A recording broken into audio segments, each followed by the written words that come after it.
السلام علیکم ورحمۃ اللہ وبرکاتہ۔ وعلیکم السلام ورحمۃ اللہ وبرکاتہ استاد۔ مرحبا بعودتکم ایھا الطلاب الکرام الی درس الحدیث من جدید، فحیاکم اللہ وجزاکم اللہ احسن الجزاء فی الدنیا والآخرہ، داعین اللہ جل شانہ ان یبارک لنا فی هذه العلوم وان یسهل علینا هذه الدروس۔ رب زدنی علما، رب اشرح لی صدری ویسر لی امری واحلل عقدۃ من لسانی یفقہوا قولی۔ فبشر عباد الذین یستمعون القول فیتبعون احسنہ، اولئک الذین ہداہم اللہ واولئک هم اولو الالباب۔ عزیز طلبہ، بحمد اللہ تعالی وبعونہ جل وعلا، مشکوٰۃ المصابیح کے سلسلہ دروس کا یہ ایپیسوڈ نمبر 10واں سبق ہے، اور آج کے سبق کے حوالے سے ہمارے زیر مطالعہ احادیث 3516 سے 3527 تک۔ ہم حسب معمول اردو ترجمہ پر فوکس رکھتے ہوئے اللہ کی توفیق سے قابل وضاحت عبارات یا الفاظ کی قدر وضاحت بھی کریں گے، اور اسی طرح حدیث کی اسنادی حیثیت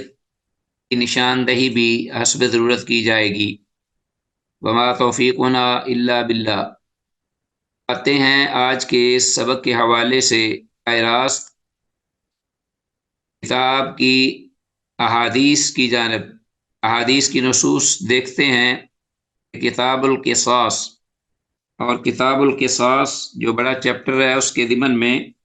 باب ما لا یضمن من الجنایات، یعنی ایسے قصور یا ایسی خطائیں کہ جن پر دیت واجب نہیں، وہ سلسلے میں یہ احادیث ہماری رہنمائی کرتی ہیں۔ تو میں آپ سے وہ حدیث آج کی پہلی جو ہے وہ شیئر کیے دیتا ہوں کتاب سے۔ کون سی حدیث ہے؟ 3516۔ وعن عبداللہ بن مغفل رضی اللہ تعالی عنہ، سیدنا عبداللہ بن مغفل رضی اللہ تعالیٰ عنہ سے یہ روایت ہے، انہو رعا رجلا، کہ انہوں نے ایک ایسے آدمی کو دیکھا، یغزفو قذف یغزفو، اس کا معنی آتا ہے کنکر مارنا، یعنی دور سے اپنے ہاتھ سے یا ہاتھ کی انگلیوں سے کنکر پھینکنا۔ رجلاً یغزفو، جو کہ کنکر پھینکتا ہے، فقالا، تو وہ کہنے لگے، لا تخذف، مت کنکریاں پھینک، مت کنکر پھینکو، ان رسول اللہ صلی اللہ علیہ وسلم نہا عن القذف، کہ بے شک اللہ کے رسول صلی اللہ علیہ وسلم نے اس طرح کنکر پھینکنے سے منع فرمایا ہے۔ نہا عن القذف، وقالا، اور آپ نے یہ فرمایا، آپ صلی اللہ علیہ وسلم نے جب منع فرمایا تو یہ بھی فرمایا، انہو، بے شک شان یہ ہے کہ لا یصاد بہ صید، اس طرح کنکر پھینکنے سے یا کنکریاں مارنے سے دور سے، نہ تو اس جیسے عمل کے ساتھ کسی شکار کو شکار کیا جا سکتا ہے، لا یصاد بہ صید، ولا ینکأ بہ عدو، اور نہ ہی کسی دشمن کو زخمی کیا جا سکتا ہے اس کے ساتھ، نہ اس عمل کے ساتھ کسی دشمن کو نقصان پہنچایا جا سکتا ہے۔ ولا ینکأ بہ عدو ولکنھا قد تکسر السن، اور لیکن تحقیق یہ عمل جو ہے یہ بسا اوقات تکسر السن، دانت کو توڑ دیتا ہے، وتفقع العین، اور آنکھ کو پھوڑ دیتا ہے۔ اس سے کوئی دشمن کو کوئی نقصان نہیں ہوتا، نہ ہی کوئی شکار جو ہے وہ کیا جا سکتا ہے، کوئی پرندہ یا کوئی چیز۔ باقی یہ ضرور ہے کہ اس کے مارنے سے کسی آنکھ میں لگ جائے، کسی انسانی جسمانی جو نازک حصہ ہے اس میں وہاں لگ جائے تو اس کو یہ نقصان پہنچا دے گا، مثلا دانت کو توڑنا یا آنکھ کو پھوڑنا وغیرہ۔ متفق علیہ۔ رسول اللہ صلی اللہ علیہ وسلم کی یہ تعلیم تھی اپنی امت کو، اس طرح کے کام سے جو کہ نقصان دے سکتا ہے اور فائدہ نہیں، اس سے انسان باز رہے۔ تو حدیث کے الفاظ ولا ينکأ بی عدو، اور نہ اس سے کسی دشمن کو زخمی کیا جا سکتا ہے۔ اس کو ان الفاظ کو انڈر لائن کیجئے۔ تو معلوم ہوا بے فائدہ کاموں سے رک جانا بہتر ہے، اس سے نقصان تو ہو سکتا ہے، کسی قسم کا فائدہ جو ہے وہ ممکن نہیں۔ آگے ہمارے پاس حدیث ہے وعن ابی موسیٰ الاشعری، ابو موسیٰ عشری رضی اللہ تعالیٰ عنہ سے یہ روایت ہے، قال وہ کہتے ہیں قال رسول اللہ صلی اللہ علیہ وسلم، اللہ کے رسول صلی اللہ علیہ وسلم نے ارشاد فرمایا، اذا مر احدکم فی مسجدنا، جب تم میں سے کوئی ایک گزرے ہماری اس مسجد سے، وفی سوقنا، اور ہمارے بازار سے بھی، تم میں سے کوئی ایک ہماری مسجد اور ہمارے بازار میں سے گزرے، ومعہ، اور اس کے ساتھ نسل یا نبل، ہاں اس کے ساتھ کیا ہو، نبل، تو اس کے پاس ہو تیر کا پھالا، یعنی تیر ہو، پورا تیر کا پھل یا تیر جو کہ کمان میں چلایا جاتا ہے، نبل، ٹھیک ہے۔ کلیم سے کلان صالحہ، تو اسے چاہیے کہ وہ اس کے پروں پر، تیر کے پروں پر، یا وہ جو بلیڈ ہوتا ہے نا، تو دھاری دار جو کہ بلیڈ تیز دار ہوتا ہے جو کہ انسان کو چبھ سکتا ہے، زخمی کر سکتا ہے، انسان کے جسم کو پھاڑ سکتا ہے، الیم سے کلا نصالحہ، تو اس کو نصال کہتے ہیں۔ اسے چاہیے کہ وہ اس تیر کے پیکان پر، یعنی بلیڈ پر، لوہے کے بلیڈ، تیز دار بلیڈ پر ہاتھ رکھے، ٹھیک ہے جی۔ ان یصیبا، ناگہاں وہ، احدن، کہ وہ لگ جائے کسی ایک کو بھی، من المسلمین، مسلمانوں میں سے، منہا بشیئن، مسلمانوں میں سے کوئی کسی چیز کو وہ چھو لے یا لگ جائے یا اس کو وہ زخمی کر دے، تو اس سے کوئی مسلمان جو ہے، لا ان یصیب احد من المسلمین منہا بشیئن، کسی مسلمانوں میں سے کسی مسلمان کو وہ کچھ، یا اس میں سے کسی چیز کو کوئی نقصان نہ پہنچا دے یا لگ نہ جائے، اس کو زخمی نہ کر دے۔ مقصد یہ ہے متفق علیہ۔ یہاں مراد اس حدیث میں چونکہ تیر کا جو پیکان یا تیر کا جو بلیڈ ہے اس کا ذکر ہے، لیکن اس سے مراد صرف تیر نہیں کہ کوئی بھی دھاری دار چیز ہے، کوئی چھری ہے، کوئی چاقو ہے، کوئی بلیڈ ہے، کوئی تلوار ہے، کوئی نیزہ ہے، کوئی بھی چیز ہو جو کہ لگنے، نقصان پہنچنے کا امکان ہو، تو اس کو چاہیے کہ وہ اس کو سنبھال کے رکھے، پبلک میں آ کر، نکلتے ہوئے، جاتے ہوئے، چلتے ہوئے، لوگوں کو کراس کرتے ہوئے، تو اس کو لپیٹ لے، ایک تو ننگا نہ کرے، دوسرا یہ کہ اس کی حفاظت کرے تاکہ لوگ بھی پریشان نہ ہوں اور کسی کو وہ نقصان نہ پہنچائے، ٹھیک ہے جی۔ 3517 حدیث ہے۔ حدیث میں لفظ نبل کا مطلب ہے تیر، اس کو انڈر لائن کیجئے، لوہے کی کوئی بھی دھاری دار چیز اس سے مراد ہو سکتی ہے۔ اور مسجد، ہماری مسجد اور ہمارے بازار سے کوئی ایک گزرے، یہ حدیث کے الفاظ ہیں اوپر، تو اس سے مراد یہ نہیں کہ صرف ہماری مسجد یا بازار سے گزرے اور اس کے علاوہ بقیہ ہر جگہ پہ وہ، اس کے لیے یہ جائز ہے، صرف مسجد اور بازار میں جائز نہیں، یہ مراد نہیں ہے۔ حدیث سے واضح کلیئر بات نظر آ رہی ہے کہ اللہ کے رسول صلی اللہ علیہ وسلم وہ کیا چاہتے ہیں۔ اور بازار اور مسجد کا ذکر اس لیے کیا کہ وہاں اکثر و بیشتر لوگوں کا ہجوم رہتا ہے، اگر نہ کوئی بھی پبلک مقام ہے، کوئی پارک ہے، کوئی گارڈن ہے، کوئی میدان ہے، کوئی بھی ادارہ ہے، تو اس طرح کی چیزیں لینے سے انسان بچے اور اپنے آپ کو بچائے۔ آگے ہمارے پاس حدیث 3518 عن ابی ہریرہ، ابو ہریرہ رضی اللہ تعالیٰ عنہ سے یہ روایت ہے، قال، اب کہتے ہیں، قال رسول اللہ صلی اللہ علیہ وسلم کہ اللہ کے رسول صلی اللہ علیہ وسلم نے ارشاد فرمایا، لا یشیر احدکم علی اخیہ، لا یشیر، نہ اشارہ کرے، احدکم، تم میں سے کوئی ایک، علی اخیہ، اپنے بھائی کو،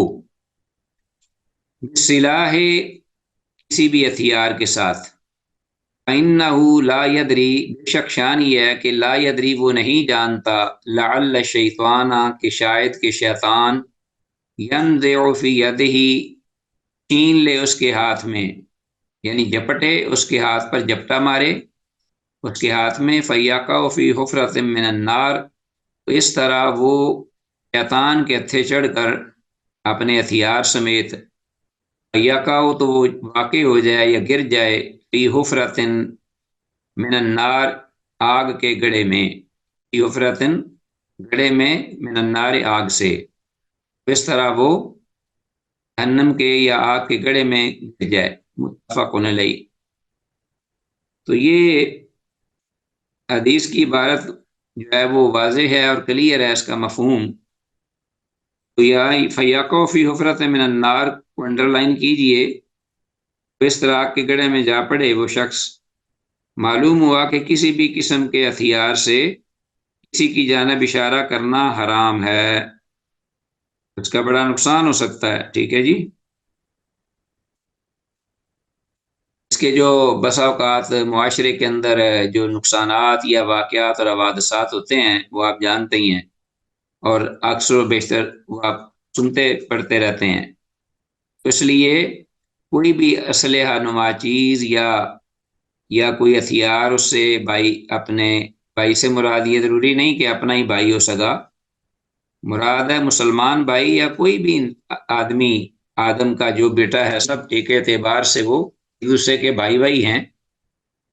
اس اعتبار سے کہ سب آدم کی اولاد ہیں، کوئی بھی کسی کی طرف اشارہ نہ کرے بغیر کسی وجہ یا ضرورت یا سبب کے ہتھیار کے ساتھ۔ وعن ہو، اگلی حدیث بھی اسی مفہوم کی ہے، ابو ہریرہ رضی اللہ تعالیٰ عنہ سے ہی یہ روایت ہے، قال، وہ کہتے ہیں، قال رسول اللہ صلی اللہ علیہ وسلم کہ اللہ کے رسول صلی اللہ علیہ وسلم نے ارشاد فرمایا، من اشار الی اخیہ، جس شخص نے بھی، من کے اندر میں نے کہا تھا مراد ہر قسم کے لوگ، امیر ہیں، غریب ہیں، چھوٹے ہیں، بڑے ہیں، بوڑھے، مرد، عورتیں، جو بھی ہیں، جس بھی طبقے کے ہیں، سب من میں آ جاتے ہیں۔ اشارہ الی اخیہ، جس نے اشارہ کیا اپنے بھائی کی جانب، بے حدیدۃ، کسی بھی اپنا حدید، یعنی کوئی تیز دار یا لوہے کی کسی یا بلیڈ نما چیز، داری دار جو ہے، حدیدۃ سے مراد تیز دار آلے کے ساتھ، ان الملائکۃ، تو بے شک فرشتے جو ہیں، تلعنہ، اس پر لعنت کرتے ہیں، حتی یضعہا، یہاں تک کہ وہ اس چیز کو نیچے رکھ دے، یعنی جو تان کر اپنے بھائی کی طرف اشارہ کرے یا پلٹے اس پر یا لہرائے کو، اب وہ سنجیدہ ہو یا غیر سنجیدہ ہو، ہر اعتبار سے یہ جائز نہیں ہے، نہ درست ہے۔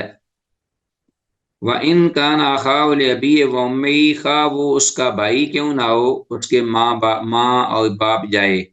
بھائی پر بھی اگر وہ اپنا اشارہ کرتا ہے، ظاہر ہے کہ اس نے اپنے بھائی اور ماں کو جو اشارہ، ماں جائے یا بھائی جائے، سگے بھائی کا جو اشارہ کیا یا اس کو سونتا ہے اس اسلحے کو، یا اس کو اپنے جو بھی نیزہ وغیرہ ہے یا کوئی بھالا ہے، تو ظاہر ہے اس کو مارنے کے لیے تو نہیں کیا، کوئی مذاق وغیرہ کے طور پر اس نے کیا ہوگا ایسے۔ تو یہاں بھی فرمایا کہ فرشتے اس پر لعنت کرتے ہیں، آپ اندازہ کیجئے اس کی تو معاملہ کس قدر یہ اپنا سخت ہے شریعت طاہرہ میں۔ جو خواہ اپنے سگے بھائی کیوں نہ ہو، کہ عموماً مارنے کے لیے نہیں ہوتا بلکہ مذاق کے لیے ہوتا ہے یا کسی اور مقصد کے لیے، اس پر بھی فرشتے جو ہیں وہ اس پر لعنت کرتے ہیں، اس انسان پر، کیونکہ اس کے جو نقصانات ہیں وہ بڑے خوفناک ہیں۔ ہمارے خاندان میں ایک واقعہ ہوا اور بڑا ہی دردناک ہوا، اور واقعہ لمبا، میں صرف اشارہ کروں گا مختصر۔ وہ ہماری خاتون تھیں، تو وہ اپنا کوئی مشین چلا رہی تھی، کپڑا جو ہے وہ بننے کے لیے، یا کوئی اپنا سلائی مشین ہوتی ہے۔ تو میں نے تو یہ ابھی چھوٹا تھا بہت جب یہ واقعہ ہوا، تو ہمارے جو والدین ہیں وہ بیان کرتا، اور ہمارے بہت قریبی تھے وہ ایک بچہ جو تھا وہ دروازے پر چڑھ کے نا، ان کا بچہ کوئی چھوٹا بہت ہی معصوم بچہ، جب وہ بچے کھیلتے ہیں اور شرارتیں کرتے ہیں، کبھی چارپائیوں پہ کودتے ہیں، کبھی دروازوں پہ چڑھتے ہیں، کبھی وہ جھولے لیتے ہیں، تو اس طرح کا وہ بچہ اوپر دروازے پہ چڑھا ہوا تھا۔ تو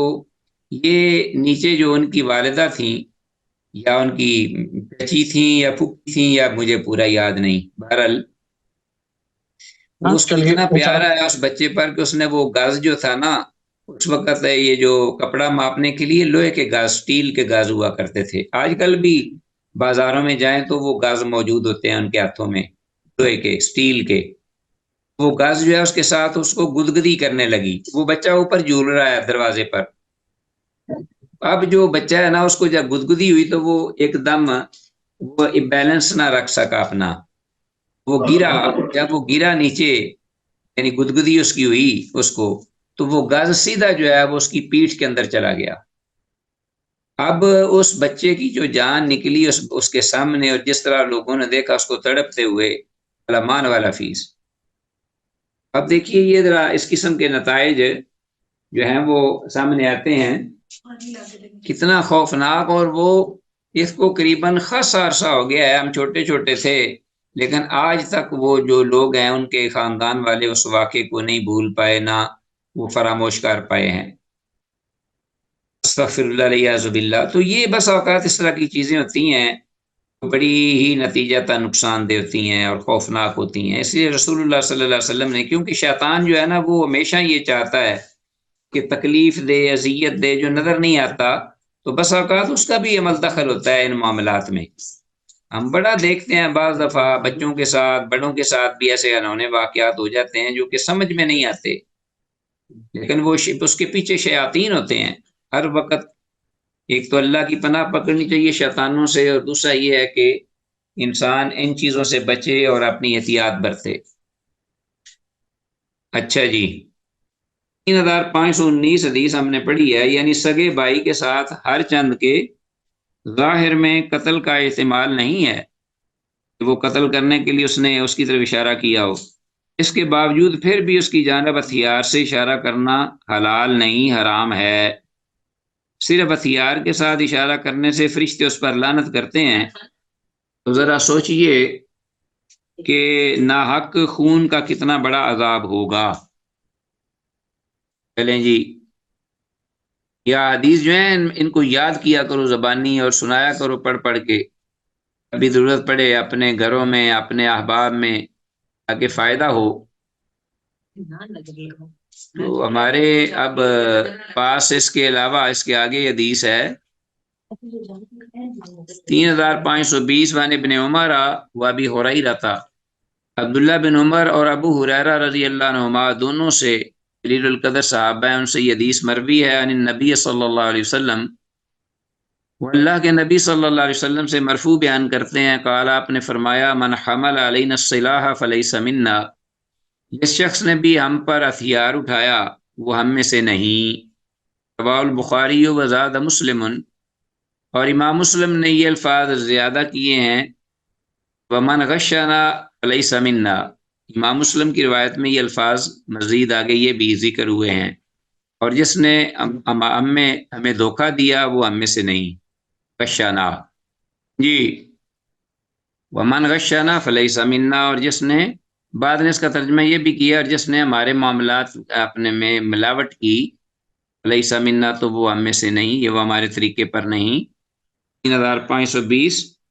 حدیث کے الفاظ من غشنا فلیس منا کا مطلب ہے جس نے ہمیں دھوکہ دیا وہ ہم میں سے نہیں ہے۔ تو جو مسلمانوں سے لڑے وہ کامل مسلمان نہیں، ایک تو یہ بات ہے، من حمل علینا السلاح فلیس منا، ایک تو یہ بات ہوئی، جو ہم پر ہتھیار اٹھائے، مطلب یہ ہے کہ مسلمان مسلمان پر ہتھیار، صاحب ایمان پر ہتھیار اٹھائے مقابلے کے لیے، قتال کے لیے، تو ایک تو وہ پورا مسلمان نہیں، اسلام سے خارج نہیں ہوتا لیکن پورا صاحب ایمان بھی نہیں رہتا۔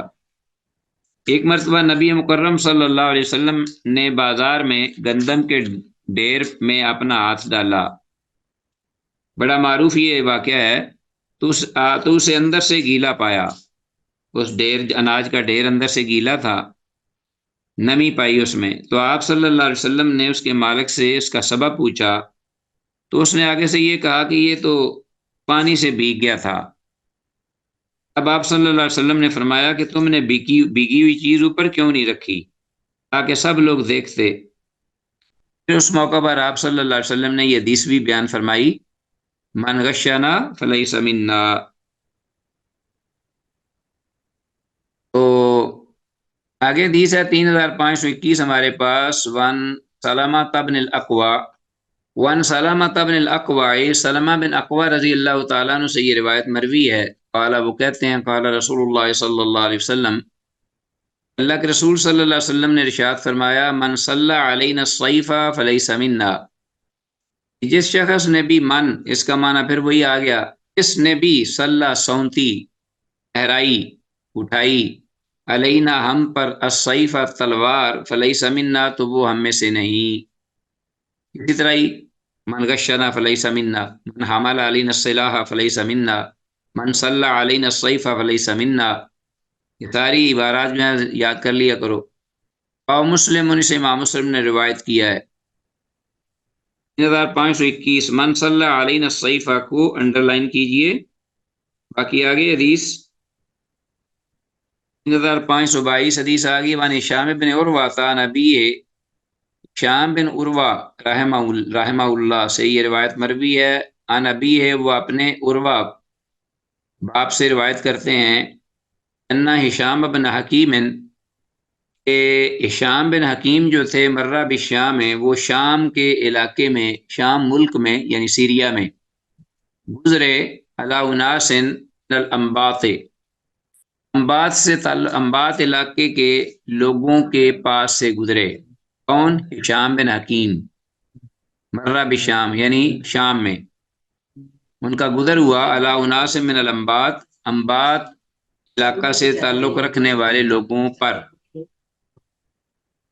وقد اقیموا فی الشمس، اور انہیں کھڑا کیا گیا تھا، اقیموا فی الشمس سورج میں، ان لوگوں کو جو انبات سے تعلق رکھنے والے تھے، انہیں سورج کی تپش یعنی تپتی دھوپ میں انہیں کھڑا کیا گیا تھا، وصب علی رؤوسہم الزیت، اور ڈال دیا گیا، بہا دیا گیا تھا ان کے سروں پر زیتون کا تیل، فقال شام بن حکیم جو ہیں وہ جب گزرے تو انہوں نے کہا، ما ھذا، یہ کیا میں دیکھتا ہوں، قیلا تو انہیں یہ جواب دیا گیا، یعذبون فی الخراج، یہ عذاب دیے جا رہے ہیں خراج کے سلسلے میں، ہاں جی، ما ھذا، تو انہوں نے کہا کہ ما ھذا یہ کیا معاملہ ہے، قیلا انہیں یہ جواب دیا گیا، یعذبون فی الخراج، یہ جو لوگ ہیں یہ خراج کے معاملے میں انہیں سزا دی جا رہی ہے، یعذبون فی الخراج، عذاب دیے جا رہے ہیں خراج کے معاملے میں۔ تو یعنی خراج وہ جو حکومت کو واجب الادا جو معاملہ ہوتا ہے نا، وہ جو شخص ادا نہ کرے، خراج حکومت کو معاملہ واجب الادا معاملہ جو ہوتا ہے، معاملہ کوئی شخص اپنا کاروبار یا کوئی کاشتکاری یا کوئی جو بھی معاملات وہ کرتے ہیں اور ان کو حکومت کو انہوں نے پے کرنا ہوتا ہے۔ فقال ہشام نے جب یہ دیکھا تو کہنے لگے، اشہد، میں گواہی دیتا ہوں،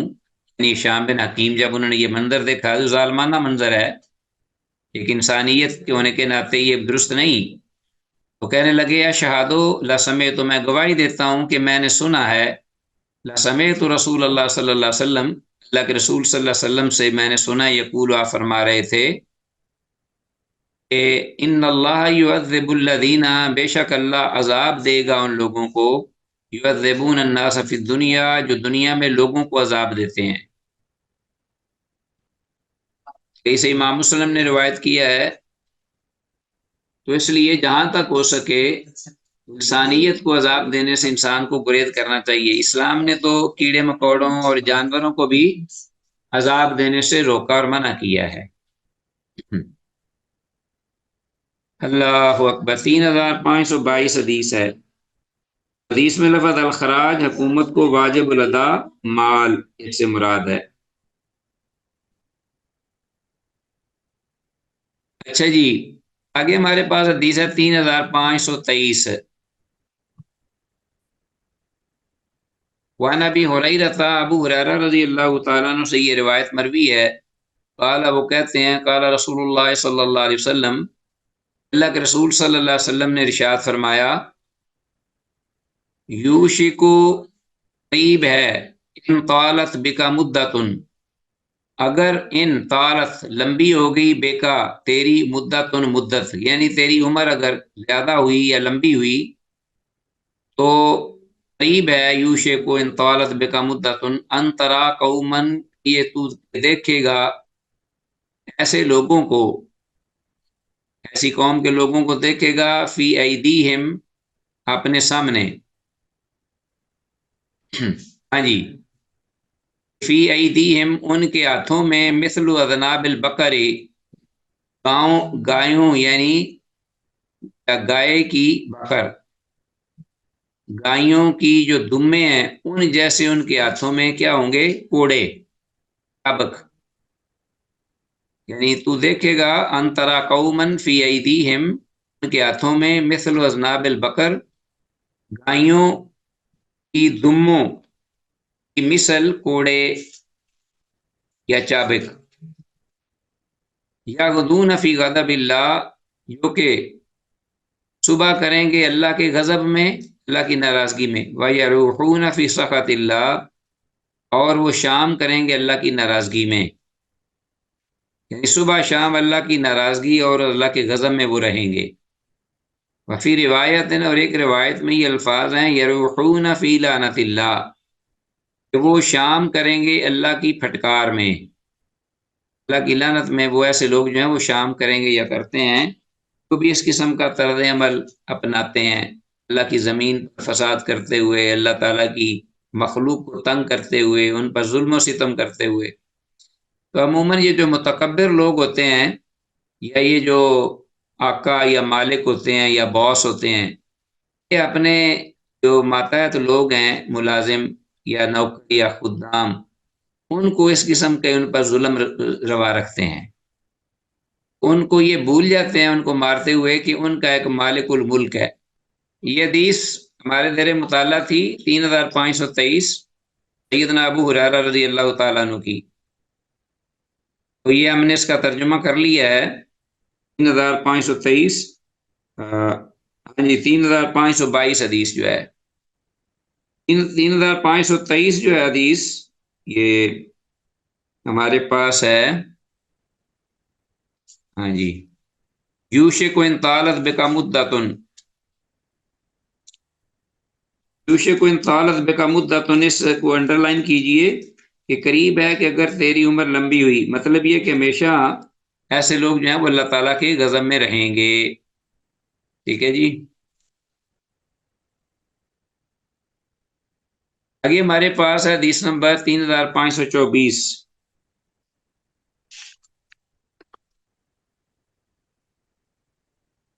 وان ہو، ابو ہریرہ رضی اللہ تعالیٰ عنہ سے یہ روایت ہے، قال، اب کہتے ہیں، یہ بھی بڑی معروف حدیث ہے اور بڑی ہی عبرتناک ہے یہ، تو اس کو بھی ہمیں زبانی یاد کرنا چاہیے۔ یہ امام مسلم کی صحیح روایت ہے، ہمارے بگڑے ہوئے معاشرے کی اصلاح کے لیے یہ بہت اچھی ایک رہنما حدیث ہے۔ قالا، کہتے ہیں، قال رسول اللہ صلی اللہ علیہ وسلم، اللہ کے رسول صلی اللہ علیہ وسلم نے ارشاد فرمایا، صنفان، دو قسم کے لوگ یا دو گروہ، صنفان دو قسم کے گروہ، صنفان من اہل النار، اہل جہنم میں سے، لم ارہما، جنہیں میں نے نہیں دیکھا، لم ارہما، کس نے کہا؟ رسول اللہ صلی اللہ علیہ وسلم نے، یعنی ابھی تک میں نے ان کو نہیں دیکھا لیکن وہ ہوں گے میری امت میں ان قریب،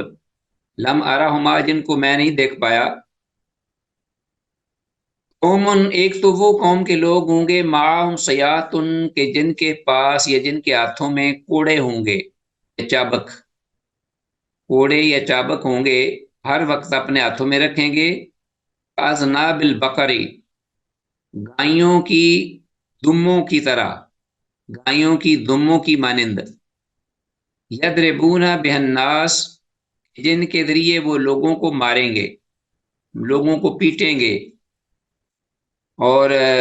لوگوں کو وہ تکلیف اور اذیت دیں گے اپنی اپنے کبر اور نخوت کی وجہ سے۔ نساء، ایک تو یہ گروہ ہے، یہ ہوگا ان قریب میری امت میں، نساء، اور ایک وہ عورتیں ہوں گی میری امت میں، کاسیات، ہاں جی، جو کہ لباس پہنے ہوئے، کاسیات، عاریات، اس کے باوجود وہ گہنا ننگی ہوں گی، یعنی کپڑے پہنے ہوئے، زیب تن کیے ہوئے لباس ہوں گی، عاریات، لیکن اس کے باوجود وہ برہنہ ہوں گی، ننگی جسم، ممیلات، اور وہ مائل کرنے والی ہوں گی، یعنی جو مرد ہوں گے گزرتے ہوئے ان کو اپنی طرف وہ مائل کریں گی، میلات، مائلات، اور خود بھی مٹک مٹک کر ان کی طرف مائل ہوں گی، مائل کریں گی بھی، یعنی ان کو کھینچیں گی، اپنی طرف توجہ دلائیں گی، اور مٹک مٹک کر عجیب انداز سے چلیں گی، چلنے والی ہوں گی، مائلات، خود بھی مائل ہونے والی، ان کی طرف جھکنے والی ہوں گی، رؤوس ہننا، یہ بڑے الفاظ بڑے قابل توجہ ہیں، رؤوس ہننا، ان کے جو سر ہوں گے، ان عورتوں کے، ایسی عورتوں کے، کاسنمت البخت، بختی اونٹوں کی کوہانوں کی طرح ابھرے ہوئے، کاسنمت البخت، بختی اونٹ جو ہیں ان کی جو کوہانے ہیں، کوہان ہوتی ہے نا اونٹ کی جو ابری ہوتی ہے اوپر، ابری ہوئی بختی اونٹوں کی کوہانوں کی طرح ان کے سر جو ہیں وہ ابھرے ہوئے ہوں گے، یعنی نکلتے ہوں گے، ہاں جی، اور بختی اونٹوں کی جھکی ہوئی کوہانوں کی طرح اٹھے ہوئے ہوں گے، ٹھیک ہے جی۔ المائلاتی، البخت المائلہ، کاسنمت البخت المائلہ، کوہانیں تو جھکی ہوتی ہیں لیکن ان کے سر اٹھے ہوئے ہوں گے، جھکی ہوئی کوہانوں کی طرح اٹھے ہوئے ہوں گے، اچھا جی۔ لا يدخلن الجنت، یہ جنت میں نہیں داخل ہوں گی، یعنی اوپر والا گروہ بھی اور نیچے والا، دونوں قسم کے لوگ یہ جنت میں داخل نہیں ہو سکیں گے، ولا یجدن ریحھا، اور نہ یہ جنت کی ہی خوشبو ہی پا سکیں گے، وان ریحھا لتوجد من مسیرۃ کذا و کذا، حالانکہ اس جنت کی جو خوشبو ہے وہ دور دراز تک جو ہے وہ محسوس کی جائے گی،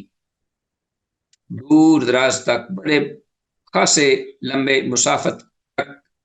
کوئی انسان پہنچ جائے تو پھر بھی وہاں جنت کی خوشبو آئے گی، لیکن یہ لوگ جو ہیں یہ جنت کی خوشبو نہیں پا سکیں گے، محروم ہوں گے۔ 3520 حدیث ہے، صنفان، ان کو انڈر لائن کیجیے، دو گروہ، دو قسم کے گروہ ہوں گے، اور کاسنمت البخت، مطلب ہے بختی اونٹوں کی کوہانوں کی مانند، آج کل مصر کی عورتوں کا یہ معمول ہے، بلکہ یہاں بھی یہ سارے فیشن آ چکے ہیں، جو اپنے ننگے سر رکھ کے جوڑے بناتی ہیں، پھر اس کے اوپر کچھ رومال وغیرہ بھی باندھتی ہیں، اور پھر وہ اور زیادہ اٹریکٹیو بن جاتا ہے ان کا سلسلہ، اور بعض جو ہیں وہ اپنے بظاہر سمجھتی ہیں کہ ہم نے پردہ کیا ہوا، سر ڈھکا ہوا ہے، لیکن اصل میں وہ سر کو خوشنما بنا کر مردوں کو مائل کرنے کے لیے اس طرح کے ابھرے ہوئے جو ہوتے ہیں ان کے سروں کے اوپر جو اپنا جو وہ جیسے آپ کہہ سکتے ہیں کہ جوڑے وغیرہ بنا کر اس قسم کے فیشن وہ دیکھے گئے ہیں، خاص طور پہ وہاں خلیجی ممالک میں بہت زیادہ نظر آتے ہیں اس طرح، اور مصری عورتوں میں۔ السلام علیکم سر۔ جی جی سر یہ نا اکثر ہماری بھی لیڈیز کی عادت یہی ہوتی ہے، ہم لوگ اپنے جیسے نماز پڑھتے ہیں یا ویسے بھی روٹین میں گرمی لگتی ہے، بال سارے رول کر کے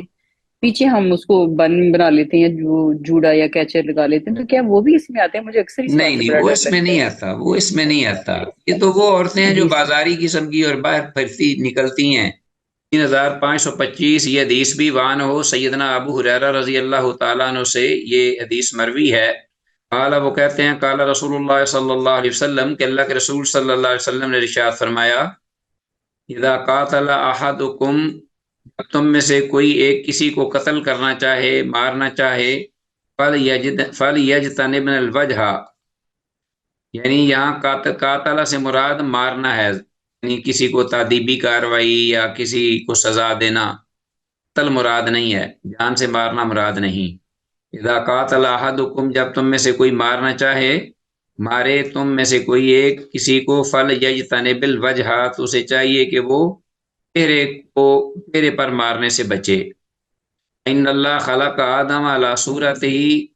اس لیے کہ بے شک اللہ پاک نے پیدا کیا ہے آدم علیہ السلام کو علی صورتہ، اپنی صورت پر ہی، متفق علیہ۔ یہ حدیث جو ہے کنٹروورشیل ہے، اس کا مفہوم اہل علم کے مابین کہ علی صورتہ کی ضمیر جو ہے یہ کس طرف راجع ہے، کہ اللہ کی طرف یا کہ آدم علیہ السلام کی طرف ہی، انسان کی طرف؟ اس میں بعض کہتے ہیں کہ اس کی ضمیر اللہ کی طرف لوٹ رہی ہے،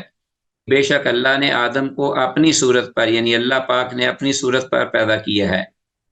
اور بعض دیگر اہل علم کی یہ تحقیق ہے، وہ کہتے ہیں کہ اس سے مراد یہ ہے کہ اللہ پاک نے آدم کو اس کی اپنی اصل شکل اور صورت پر پیدا کیا ہے، جو کہ عالم ارواح میں اصل صورت تھی، اس کو اللہ نے وہی صورت عطا کی، اور وہی صورت جو ہے وہ قیامت کے دن بھی دے گا۔ بعض یہ کہتے ہیں واللہ اعلم عالم بالصواب، صحیح بات جو ہے وہ یہی جو سلف صالحین کے موقف کے زیادہ قریب ہے وہ یہی ہے۔ ایک تو ان اللہ خلق آدم علی صورتہ ہی، اس کو انڈر لائن کیجئے پوری عبارت کو، اللہ تعالیٰ نے آدم علیہ السلام کو اپنی صورت پر پیدا فرمایا۔ امام شوکانی رحمہ اللہ نے صورت کی ضمیر جو ہے آدمی کی جانب پھیری ہے، یہ مراد ہے کہ اللہ پاک نے آدم علیہ السلام کو اپنی، یعنی آدم کی ہی شکل اصل پہ پیدا کیا۔ یہ امام شوکانی رحمہ اللہ کا کہنا ہے، مگر یہ تعویل جو ہے یہ صحیح نہیں ہے، یہ اس میں تکلف ہے، اور راجح مسلک جو کہ سلف صالحین کا ہے وہ یہی ہے کہ اس میں کوئی قباحت نہیں کہ اگر ہم یہ کہہ دیں کہ اللہ پاک نے آدم علیہ السلام کو اپنی صورت پر پیدا کیا ہے، اور اس کی کیفیت اور اس کی اصل جو اپنا ہے کیا شکل و صورت بنتی ہے۔ واللہ اعلم عالم بالصواب۔ بہرحال ہم اس کو انشاءاللہ اسی پہ ہی رانے دیتے ہیں ترجمے پر ہی، اور آپ اس کی وضاحت یا اس کی تفصیل جو ہے وہ اپنا حدیث کی جو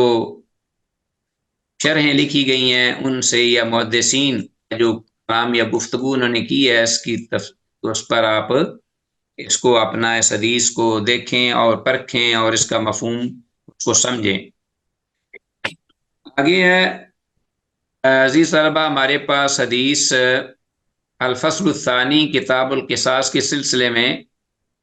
دوسری فصل آئی ہے ہمارے پاس۔ وعن ابی ذر، ابو ذر غفاری رضی اللہ تعالیٰ عنہ سے، قال، وہ کہتے ہیں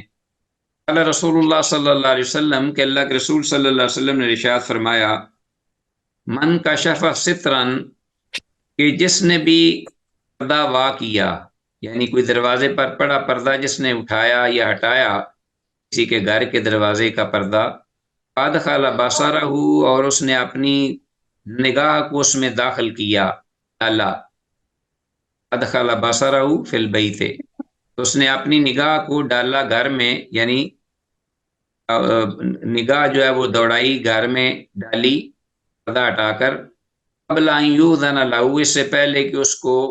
گھر والوں کے کسی فرد کی جانب سے اجازت دی جائے، فرآ عورت اہلہ، تو اس نے اس گھر والوں کے یا اہل خانہ کی کوئی پردہ چھپی ہوئی چیز کو دیکھ بھی لیا، فرآ عورت اہلہ، اس نے گھر کی جو چیز چھپی ہوئی تھی پوشیدہ چیز اس کو اس نے دیکھ لیا، ہاں جی، خدا کی چیز کو، فقط عطا حدن، گویا کہ اس نے ایسا عمل کیا جو کہ حد کو واجب کر دینے والا ہے، فقط عطا حدن، تو گویا کہ اس نے حد جاری کرنے والے کام یا عمل کا ارتکاب کیا۔ لا یحل له ان یاتیہ، اس کے لیے یہ جائز نہیں، اس کے لیے یہ حلال نہیں تھا کہ وہ ایسا ارتکاب کرتا یا ایسا کام کرتا، ان یاتیہ، ولو انہ حین ادخل بصرہ، اور یہ بھی آپ صلی اللہ علیہ وسلم نے فرمایا کہ اور اگر جس وقت اس نے اپنی نگاہ کو پردہ ہٹا کر گھر والوں پر ڈالی، اپنی نگاہ ڈالی یا نگاہ دوڑائی، فاستقبلہ رجل، تو گھر والوں میں سے کسی آدمی نے اس کا استقبال کیا، اس کا سامنا کیا، افقا عینہ، اور اس نے آنکھ کو پھوڑ بھی دیا غصے سے، ما عیرت علیہ، تو آپ صلی اللہ علیہ وسلم نے فرمایا تو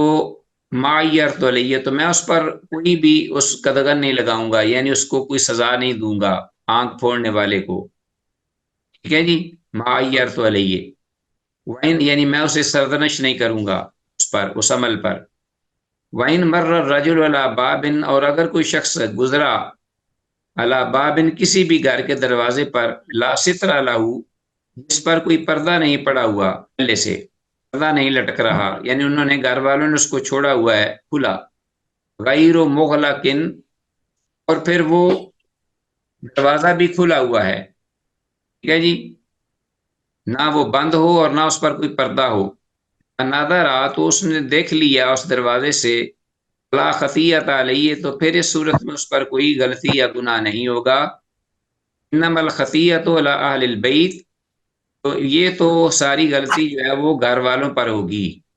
تو یہ بات انڈرسٹوڈ ہے کہ اگر کوئی شخص اپنے گھر کو کھلا رکھتا ہے، اس کی عادت ہے، اور پردہ بھی نہیں ڈالا ہوا، وہ یہ چاہتے ہی نہیں ہے ہمارے گھر کی حفاظت ہو یا کوئی شخص جو ہے اس احتیاط برتے۔ روایت ترمذی سے امام ترمذی نے روایت کی ہے، وقال ھذا حدیث غریب، اور امام ترمذی کہتے ہیں کہ یہ حدیث غریب ہے۔ یہ حدیث جو ہے 3526، اس کی اسناد عزیز طلبہ، اس میں راوی ابن لہیہ کی وجہ سے یہ حدیث ضعیف ہے، اور حدیث میں الفاظ ما عیرت علیہ، ما عیرت علیہ کا مطلب یہ ہے کہ تو میں نے اس پر سرزنش نہیں کی، یعنی اس پر میں کوئی سزا نہیں دوں گا۔ حدیث کے الفاظ فقط عطا حدن، ان کو انڈر لائن کیجئے، اس کا مفہوم یہ ہے کہ تو ایسا فعل کرنے پر اس نے، کسی شخص نے ایک ایسے عمل کا ارتکاب کیا جو کہ اس پر حد کو واجب کر دیتا ہے۔ اسی طرح گھر کا دروازہ بند رکھنا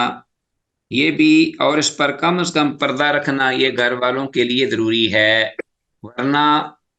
گزرنے والے یا جانکنے والے کا کوئی قصور نہیں ہوگا، قصور ہوگا تو صرف گھر والوں کا، اہل خانہ کا۔ اگلی حدیث ہے ون جابر، جابر رضی اللہ تعالیٰ عنہ سے یہ روایت ہے، قال، وہ کہتے ہیں، نہا رسول اللہ صلی اللہ علیہ وسلم، کہ اللہ کے رسول صلی اللہ علیہ وسلم نے منع فرمایا، ان یتعاطى السیف مسلولا،